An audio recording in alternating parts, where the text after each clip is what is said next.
for talking and not for listening. Oh. But that's what we want. We want to listen to one of your stories. One of the old ones? Exactly. Where did you first hear the stories? From my mother, who heard them from her mother, and so on. Back to Adam and Eve? Perhaps. But where did they begin? Who told them first? The people. What do you mean? The tales are the dreams of the people. What people? Ordinary people, not kings or queens, nobody famous. Poor people, but rich in imagination. You know, earlier she was trying to tell me a story, but he kept interrupting her. It's true. So, would you maybe, tell me a story, please? You might make some time for a short tale. Oh, would you tell us the one with the frog and the princess? That one is my favorite. I want to hear the one about the witch that The ate shit. FrogPrince. Oh. Long ago, when wishes often came true, there lived a king. Whose daughters were all handsome. But the youngest was so beautiful that the sun himself Who has seen everything. was bemused every time he shone over her because of her beauty. Near the royal castle, there was a great dark wood. And in the wood, under the old linden tree, was a well. And on hot summer days, the king's daughter would venture into the wood and sit on the edge of the cool well. And when the time seemed long, she would take out a golden ball and throw it up and catch it again. And this was her favorite pastime. Now it happened one day that the golden ball, after rising aloft, instead of falling back into the princess's hand, dropped to the ground and fell into the well. My ball! Oh, my golden ball is lost! Oh. What ails you, princess? Your tears would melt a heart of stone, Needy. Oh, my golden ball has fallen into the well! Never mind, do not weep, Needy. I can help you. But what will you give me if I fetch your ball? Oh, I will give you whatever you want. My clothes, my jewels, my pearls, or even my crown. I have no need for your clothes or jewels or crowns, Needy.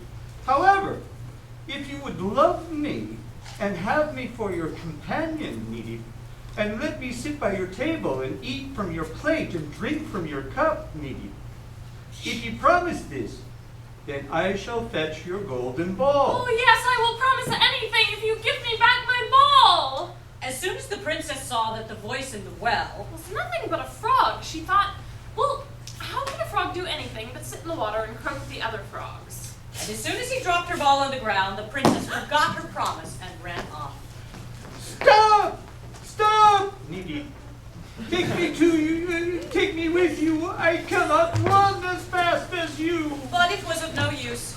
The next day at the evening meal, the princess was sitting with her father the king and the court, eating from her golden plate.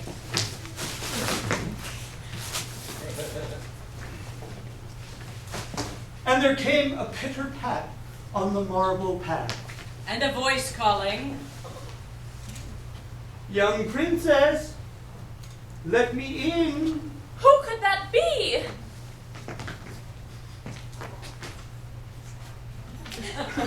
Oh, no! My child, what are you afraid of? Is there some giant at the door waiting to take you away? No, not a giant, but a horrid frog. What does a frog want with you? Oh, dear father, yesterday I was playing by the well with my golden ball when it fell into the water, and the frog came and got it for me on the condition that he would let me be my companion, that I would let him be my companion. But, you see, I never thought he would leave the water and come after me, but now here he is, and he wants to come in. Young princess, Needy, remember your promise. That which thou hast promised in thy time of need must thou perform now. But I just... So she went and opened the door, and the frog hopped in, followed at her heels till she reached her chair.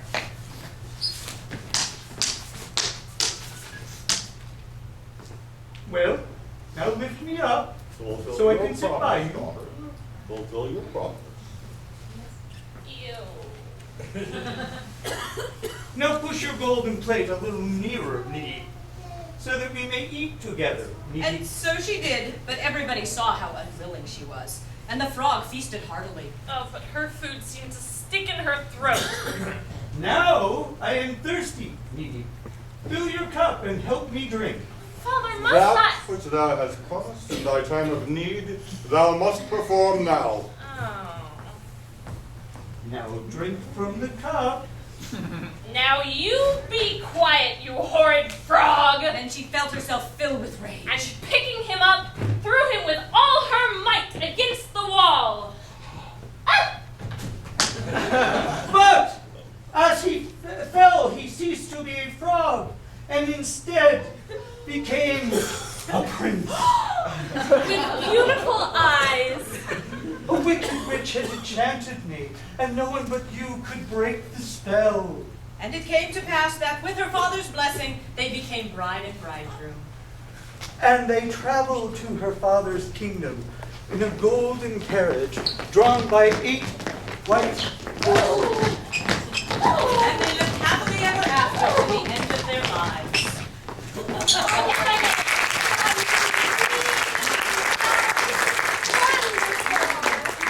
You told the story so beautifully. Oh, when wishes often came true. Well, you know, Marie, I thought that throwing them against the wall was like a really bad solution. I think she should have kissed the prince. ew, who would want to kiss a frog? Well, That's gross. if I was a frog, a kiss from the right princess could change me into a prince. That's silly. If Jacob was the frog, I think throwing him against the wall would be the perfect solution. Well, that would be better than a kiss from a Princess Gretchen. Ew! Marie, you see, I like the story very much, but, the witch wasn't really in it, so maybe could you tell me the story before the story? Marie, When she, how many but, candles do you know? I've never had time to count them all, and I've probably forgotten more than I remember. They should be kept in a book. To keep them safe. The tales have been kept for hundreds of years in the hearts of the people who have little use for books. like me. Thank you for the stories, Marie. And thank you for the stories, Mia.